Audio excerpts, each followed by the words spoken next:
নমস্কার বন্ধুরা, welcome to unicorn. জয় হিন্দ। চারিদিকে এরকম যুদ্ধ পরিস্থিতি, কি হবে না হবে বলা যাচ্ছে না ভবিষ্যতে। আর এই সময় আমাদের এন্টারটেনমেন্টের থেকেও জরুরি যে দেশের পরিস্থিতির দিকে নজর রাখা। এবং এটা এন্টারটেনমেন্টের সময় নয়, আইপিএল তো প্রত্যেক বছর হয়, পরের বছরও হবে। আমার মনে হয় এখনই আইপিএল বন্ধ করে দেওয়া উচিত এবং যেই টিম লাস্টবার আইপিএল চ্যাম্পিয়ন ছিল তাদেরকেই ডিফেন্ডিং চ্যাম্পিয়ন রেখে দেওয়া উচিত এই আইপিএলটা ক্যান্সেল করে। কারণ নয়তো কলকাতা নাইট রাইডার্সের পক্ষে আর কাপ ডিফেন্ড করা সম্ভব না। আসছে বছর আবার হবে টাইপের ব্যাপার হয়ে গেল। কলকাতা নাইট রাইডার্সের চেন্নাই সুপার কিংসের কাছে হারের পর এবার কিন্তু কেকেআর ম্যাক্সিমাম 15 পয়েন্টেই পৌঁছতে পারবে। তারপরে একটা স্লাইড পসিবিলিটি আছে, যেই নিয়ে কালকে আলোচনা করে দেবো যদি তোমরা চাও। তবে টু বি অনেস্ট সেটার চান্স অনেক কম, 1% চান্স আছে বলেও আমার মনে হয় না। তবে যদি তুমি একটা মরসুমে 3টে জেতা ম্যাচ হারো, এই জায়গাতে আসাটাই স্বাভাবিক ব্যাপার। তুমি কোয়ালিফাই করা ডিজার্ভ করো না যদি এই ওয়াস্ট সিএসকে দলের কাছেও হেরে যাও। এর থেকে বেটার আর কিছু বলা যাচ্ছে না। মানে যেইভাবে কেকেআর আজকের ম্যাচটা হারলো, এর আগে আমরা দেখেছিলাম লখনউয়ের কাছে, পাঞ্জাবের কাছে জেতা ম্যাচ হারতে। আজকের ম্যাচটাও কেকেআরের জেতা ম্যাচ ছিল। 10 ওভারে 93 রানে 5 উইকেট। তোমার লাস্ট পেয়ার ব্যাট করছে, ডুয়েল্ট ব্রেভিস এবং শিবম দুবেকে আউট করে দিলে তারপর থেকে পুরো ম্যাচের কন্ট্রোল নেওয়া সম্ভব। এবং সেই জায়গাতে অজিঙ্ক্য রাহানে বল তুলে দিচ্ছে 11 নম্বর ওভারে বৈভব আরোড়ার হাতে, এবং ওখানে বৈভব আরোড়া খাচ্ছে 30 রান। 11 ওভারে হয়ে যাচ্ছে 123-এ 5। এবং সেইখান থেকে কেকেআর ম্যাচটা হেরে গিয়েছিল। সেই জায়গা থেকে সিএসকের জন্য না কোনো প্রেসার নিতে হয়েছিল। সিএসকে ইজিলি আস্তে আস্তে খেলে খেলে টুকটুক করে খেলে খেলে ম্যাচটা জিতে গেল। ম্যাচটা লাস্ট ওভার অব্দি গিয়েছে অ্যাকচুয়ালি মহেন্দ্র সিং ধোনির জন্যই। ধোনি যদি আগেই একটু অ্যাগ্রেসিভ ব্যাটিং করতো, সিএসকে 1 ওভার বাকি থাকতেই ম্যাচটা জিততে পারতো। বাট ধোনি একটু স্লো খেলে খেলে লাস্ট ওভারে নিয়ে গিয়ে কিন্তু রাসেলকে 6 মারলো এবং ওই 6টাতেই ম্যাচ শেষ হয়ে গিয়েছিল। দেন তোমার মোটামুটি 2 বল বাকি থাকতেই কিন্তু সিএসকে ম্যাচটা জিতে গেল। এবার এই ম্যাচটা কেকেআর হারলো কার জন্য? আবারও সেখানে কিন্তু ক্যাপ্টেন অজিঙ্ক্য রাহানেকে দায়ী করা যেতে পারে। কেন একজন ভালো লিডার দরকার, একজন ক্যাপ্টেন দরকার, এই ম্যাচটা কিন্তু আবারও প্রমাণ করে। যখন 10 ওভার কমপ্লিট হয়ে গিয়েছে, কেকেআর পুরো ম্যাচের কন্ট্রোলে আছে, সেই সময় বৈভব আরোড়ার হাতে বল তুলে দিয়ে একটা ওভারে পুরো যে প্রেসারটা ক্রিয়েট হয়েছিল সেটা কিন্তু সম্পূর্ণ একদম শেষ করে দিল। মানে ওখানে কোনো দরকার ছিল আরোড়ার হাতে বল তুলে দেওয়ার জন্য? ওখানে তো দরকার একটা উইকেট। সেখানে হয় কন্টিনিউয়াসলি ভরুণ নারায়ণকে বল করিয়ে যাও, অথবা একদিক থেকে মঈন আলীকেও আনা যেতে পারতো। মঈন আলীকে আগের দিন রিয়ান পারাগের মতো ডানহাতি ব্যাটসম্যানের সামনে বল দিয়ে দিল, যে মোটামুটি স্পিনটা ভালো খেলছিল সেই সময়। সেখানে আজকে শিবম দুবে ব্যাট করছে, যে অবভিয়াসলি স্পিন ভালো খেলে, বাট লেফট হ্যান্ডেড ব্যাটসম্যানদের এগেনস্টে অফ স্পিনাররা সবসময় একটা উইকেট টেকিং বিকল্প হয়। এবং তারই সঙ্গে সঙ্গে উল্টো দিকে ডুয়েল ব্রেভিস, যেও স্পিনের থেকে পেস ভালো খেলে, এটা কমন নলেজ। সেই জায়গাতেও মঈন আলী কিন্তু সেকেন্ড ওভারের পর আর বল করলো না। এবং যদি ওই জায়গাতে পেস করাতেই হয়, রাসেল কেন নয়? রাসেল কেন নয়? বারবার আমরা সেই কথাটা বলছি। রাসেলের ফিটনেস যদি একদমই না থাকে, বল করার মতো না থাকে, লাস্টে কি টানা 3টে ওভার রাসেলকে দিয়ে করাতে পারতো? 16 নম্বর, 18 নম্বর, 20 নম্বর ওভার অবভিয়াসলি রাসেলের সেটা আছে। সেখানে যখন তোমার পার্টনারশিপ ব্রেক করার দরকার, যেই প্লেয়ারটা তোমাকে সবসময় উইকেট তুলে দেয়, তাকে কেন বল দেবে না? তো আমি জানি না অ্যাকচুয়ালি তোমার কি থিঙ্কিং চলছিল অজিঙ্ক্য রাহানের মাথায়। অজিঙ্ক্য রাহানে নিঃসন্দেহে এই আইপিএলে কলকাতার জন্য সবথেকে best batsman, but captaincy below average হয়েছে। একটা পাঞ্জাব ম্যাচ বাদ দিয়ে দিলে আর আগের লেগে সিএসকে ম্যাচটা বাদ দিয়ে দিলে সেই রকম কিন্তু বলার মতো ক্যাপ্টেন্সি রাহানে একদমই করেনি, বরং বেশ কিছু ম্যাচ ভালো জায়গা থেকে খারাপ জায়গাতে চলে গিয়েছে রাহানের ক্যাপ্টেন্সির জন্য। বাকি অবভিয়াসলি শুধুমাত্র ক্যাপ্টেন রাহানেকে দোষ দিয়ে লাভ নেই। বৈভব আরোড়া, সে কি বোলিং করলো, ওই ওভারে 30 রান খেলো, লো ফুলটস করেই যাচ্ছে, কোনো রকম অন্য কিছু ট্রাই করেনি, একদম ব্রেভিসকে মারার মতো বল দিল। এবং তুমি দেখো ম্যানেজমেন্ট কতটা খারাপ। মানে মনীষ পান্ডেকে আজকে কেকেআর নিয়ে এসেছিল ভেঙ্কটেশ আয়ারের জায়গায়, এবং Manish Pandey one of the best fielder, এবং সেই জায়গাতে আমরা দেখলাম যে মনীষ পান্ডেকে ইম্প্যাক্ট প্লেয়ার করে তুলে নিয়েছে। অঙ্ক্রিস রঘুবংশী ফিল্ডিং করছে এবং প্রথম বলটা দিয়ে ক্যাচ হতে পারতো, যদি ওটা টাফ ছিল, রঘুবংশী পারেনি। বাট মনীষ পান্ডে থাকলে ওটা হয়তো নিয়ে নিতে পারতো। বাট মনীষ পান্ডের মতো ফিল্ডারকেও এই ম্যানেজমেন্ট সাবস্টিটিউট করে দিচ্ছে। মানে এতগুলো ভুল যদি একটা ম্যানেজমেন্ট করে, সেখানে জয় পাওয়া মুশকিলের ব্যাপার। এবং সেটাই হয়েছে কেকেআরের সঙ্গে। উর্ভিল প্যাটেলকে দেখলে আজকে ব্যাট করতে এলো, 3 নম্বরে ব্যাট করতে এসে 11 বলে 31 করে দিয়ে চলে গেল। ওখানে সিএসকে একটা ফায়ারি স্টার্ট কিন্তু উর্ভিল প্যাটেলই দিয়েছিল। আর 2023 সাল থেকে আমি বলে আসছি প্রত্যেক বছর অকশনের আগে, এই প্লেয়ারটাকে নাও, উর্ভিল প্যাটেলকে নাও, একজন ভালো ইন্ডিয়ান উইকেট কিপার ব্যাটসম্যানকে কেকেআর পাবে। বাট কেকেআর ম্যানেজমেন্ট তো ভেঙ্কটেশ আয়ার ছাড়া আর কাউকে অকশনে কিনতেই আগ্রহী ছিল না। ম্যানেজমেন্টের অবস্থা দেখো, এই টাইপের সিদ্ধান্ত নিয়েছে। অ্যান্ড্রিক নরকিয়ার মতো প্লেয়ারকে অকশনে সব থেকে বেশি টাকা দিয়ে ফাস্ট বোলারদের মধ্যে নিয়েছে, বাট তাকে খেলায় না, তো নেয়ার কি মানে?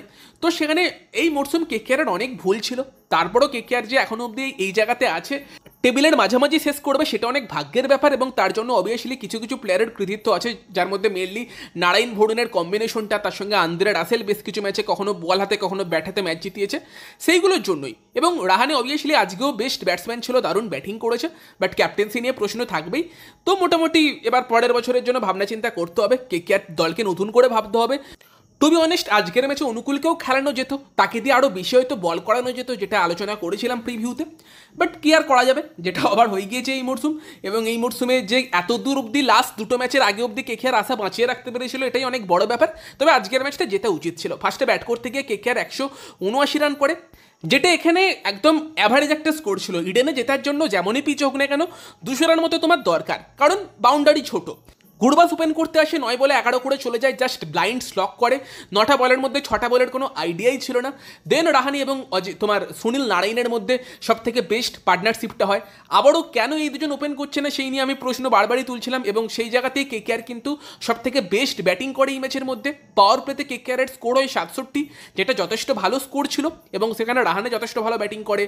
পাওয়ার প্লেতে কিন্তু রাহানে 14 বলে 29 করে ফেলেছিল। রাহানে ইনিংসটা শেষ করলো 33 বলে 48-এ। আবারও পাওয়ার প্লের পর রাহানের কি পারফরমেন্স, 19 বলে 19 রান। মানে আবারও স্পিন আসাতে রাহানের ইনিংস স্লো হয়ে গিয়েছিল, যেটা বারবারই আলোচনা করছি যে ওই জায়গাতে গুরবাজ হয়তো বেটার হবে, রাহানের টপ অফ দ্য অর্ডার একদম ওপেনার হিসেবে বেটার হবে। কিন্তু আর আলোচনা করে লাভ নেই, আর করবও না, কারণ যা হওয়ার হয়ে গিয়েছে।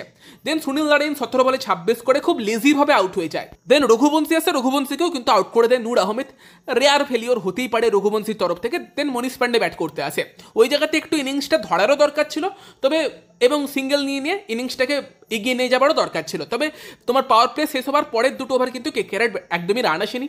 প্রথম 7 নম্বর ওভারে 2 রান আসে, তারপরের ওভারে 4 রান আসে, এবং 7 ওভার থেকে যে 14 ওভারের ফেসটা, ওই পর্যায়ে কিন্তু 8 ওভারে মানে 7, 8, 9, 10, 11, 12, 13, 14 এই 8 ওভারে কেকেআর করেছে 42 রান। আবারও কিন্তু মিডিল ওভারের ফেসে কলকাতা নাইট রাইডার্স ম্যাচের কন্ট্রোল হারিয়েছে। রাসেল আসে, রাসেল কিন্তু দেন আর কি প্রথম থেকে কিছুটা সময় নেয়, 8 বলে বোধহয় 3 রানে ছিল, সেখান থেকে ইনিংসটাকে আবার অ্যাক্সেলারেট করে। রাসেলের ব্যাটে কিছুটা ঝড় এই দিন ওঠে, 21 বলে 38 করে। বলার মতো ব্যাটিং পরের দিকে রাসেলই করেছে। রিঙ্কু সিং মারতে গিয়ে 6 বলে 9 করে আউট হয়ে যায়। তবে দেন মনীষ পান্ডে লাস্ট অব্দি ছিল, কিন্তু সেইভাবে আর কি বড় হিট খুব একটা মারতে পারেনি। 28 বলের ইনিংসে মাত্র একটা 4, একটা 6 ছিল, 36 রান করে। ওখানে মনীষ পান্ডের হয়তো আরেকটু অ্যাক্সেলারেট করা দরকার ছিল। লাস্ট ওভারও মাত্র সিঙ্গেল আসে বোধহয় 6টা, এবং রমনদীপ সিংও কিন্তু লাস্ট ওভারে শুধু সিঙ্গেলই নেয়, লো ফুলটস বল পেয়েছিল, সেগুলোও মারতে পারে না, 4 বলে 4 করে। ফলে কিন্তু যেই স্কোরটা 190 প্লাস হওয়া উচিত ছিল, সেটা 180ও হয় না। ফলে কেকেআরের জন্য বোর্ডে খুব একটা বেশি রান ছিল না, তাড়াতাড়ি উইকেট দরকার ছিল, এবং সিএসকের ব্যাটিং অত ভালো খেলেনি বলে যদি কেকেআর ভালো বোলিং করতো ওখান থেকে মানে ম্যাচ হতে পারতো, এবং সেটা কেকেআর করেও। প্রথম দিকে আয়ুষ মাত্র 0 রানে আউট হয়। দেন উর্ভিল প্যাটেল একদিক থেকে মারলেও কিন্তু মঈন আলী কনওয়েকে একদম শুরুতেই আউট করে দেয়, দুজনেই 2 বলে 0 করে। তবে সেখানে উর্ভিল প্যাটেল মারতে থাকলেও পরবর্তীকালে কিন্তু হর্ষিত রানার বলে তোমার ভরুণ চক্রবর্তী ভালো ক্যাচ নেই, উর্ভিল প্যাটেল আউট হয়ে যায়, অশ্বিনকে আউট করে দেয় তোমার হর্ষিত রানা। দেন তোমার ভরুণ চক্রবর্তী এসে জাদেজাকে আউট করে দেয়। 5 ওভার 2 বলে সিএসকে 60 রানে পৌঁছে গেলেও 5টা উইকেট পড়ে গিয়েছিল। সেখান থেকে লাস্ট রেকগনাইজ প্লেয়ার যাদেরকে আউট করলে ধোনি আসতো, এবং স্পিন দিয়ে ধোনিকে চেপে দেওয়া সম্ভব ছিল, কিন্তু সেই জায়গাতেই দুজনে মিলে পার্টনারশিপ বিল্ড করতে থাকে, এবং মাঝখানে একটা লুজ ওভার, সেখান থেকে কিন্তু সম্পূর্ণ ম্যাচ চলে যায় সিএসকে রাতে। সেখান থেকে কেকেআর হারে। এবং এই ম্যাচেও যদি দেখো, বৈভব আরোরা নতুন বলে মাত্র একটা ওভার করেছে। মানে মরসুমের শুরু থেকেই মিসম্যানেজমেন্ট। যেই বৈভব আরোরা নতুন বলে ভালো বল করার জন্য আর কি বিখ্যাত ছিল, তাকে দিয়ে প্রথম থেকেই কিন্তু ডোয়েন ব্রাভো একদম ডেথ বোলার তৈরি করবে বলে একদম উঠে পড়ে লেগেছিল, এবং সেটা তার নতুন বলের বোলিংও পড়েছে। ডেথ বোলারও যে ভালো তৈরি হতে পারেনি সেটাও আমরা দেখেছি। হর্ষিত রানা আগে যেরকম গতিতে বল করতো, সেই গতিটা ড্রপ করেছে, বেশিরভাগ সময় স্লোয়ার করার চেষ্টা করছে। আগের দিন লাস্টের দিকে ভালো বোলিং করে জিতিয়ে দিয়েছিল, বাট এই ম্যাচেও পরের দিকে দুবে যে দুটো 6 থেকে পরপর 2 ওভারে মারলো, একটা করেই 6 মেরেছে, কিন্তু সেগুলো স্লোয়ার বল, একদম স্লটে বল ছিল, দুবের জন্য মারাটা ইজি ছিল। তো অ্যাকচুয়ালি এই মরসুমে দল গঠন থেকে শুরু করে টিমের স্ট্র্যাটেজি বানানো বা মাঠে ক্যাপ্টেন্সি এবং মিডল ওভারে স্পিন খেলতে না পারা প্রচুর প্রবলেম ছিল। তো তারপরও কেকেআর যে জায়গাতে আছে, আমি তো বলবো যে ভালো জায়গাতেই এসেছে, এবং কেকেআরের থেকে যেই টিমগুলো টপ ফোরে আছে বা কেকেআরের ওপরে আছে, তারা ওভারঅল বেটার ক্রিকেট খেলেছে। কেকেআর যে জায়গাতে থাকা উচিত সেই জায়গাতেই আছে। তো তোমাদের মতামত জানিও। আসছে বছর আবার হবে, বাকি দুটো ম্যাচ এনজয় করব, দেখা যাক। আশা করবো বাকি দুটো ম্যাচে কেকেআর নতুন প্লেয়ারদের সুযোগ দেবে, লুবনিতের মতো প্লেয়ারকে সুযোগ দেবে, যেই প্লেয়ারটা প্র্যাকটিসে ভালো করেছে। উর্ভিলের মতো প্লেয়ার এসে যদি এত ভালো খেলতে পারে, লুবনিতকে কেন সুযোগ দেবে না এবার? বাকি দেখা যাক কি বলবে বলো। তবে এটা আজকেরটা জেতা ম্যাচ ছিল, যাই বলো আর নাই বলো। বাকি তোমাদের মতামত কমেন্টে জানিও। ভিডিওটা ভালো লাগলে ভিডিওটাকে লাইক করে দিও, শেয়ার করে দিও। আমাদের চ্যানেলে প্রথমবার এলে আমাদের চ্যানেলটিকে সাবস্ক্রাইব করে তার পাশের বেল আইকনটাকে অন করে দিও। তো চলো গাইস, এই ভিডিওতে এই পর্যন্তই। Bye bye.